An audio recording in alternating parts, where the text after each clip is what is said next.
Last year, Zimbabweans cast their votes under the watchful eyes of armed police and amidst allegations of voter intimidation by the ruling party ZANU-PF. The stakes, high, the tension, even higher.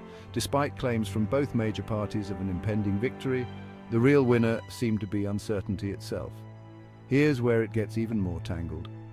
The elections were marred by accusations of violence and suppression of dissent. Imagine this.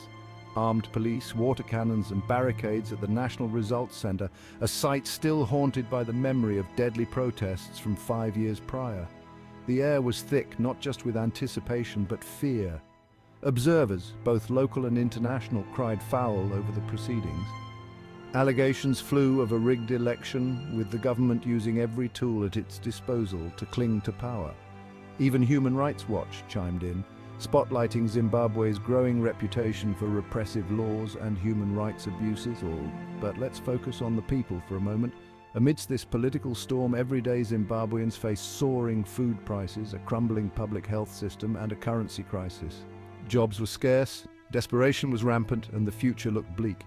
And it doesn't end at Zimbabwe's borders. Across in South Africa, Zimbabwean migrants watched anxiously, worried that the election results might tighten immigration policies, affecting their lives and livelihoods. Smugglers like Thulani Cube, who ferry goods and sometimes people across the border, hinted at darker days ahead if policies became stricter.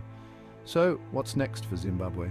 With international eyes watching and local tensions simmering, the path forward is fraught with challenges. Yet the spirit of the Zimbabwean people remains resilient. They've weathered storms before, but at what cost? And for how long can they hold out for change? And that's it for today's deep dive. The situation in Zimbabwe is more than just political, it's about human rights, survival, and the fight for a fair future. Thanks for tuning in, and don't forget to ponder, what role should the international community play in ensuring fair elections worldwide? See you in the next video.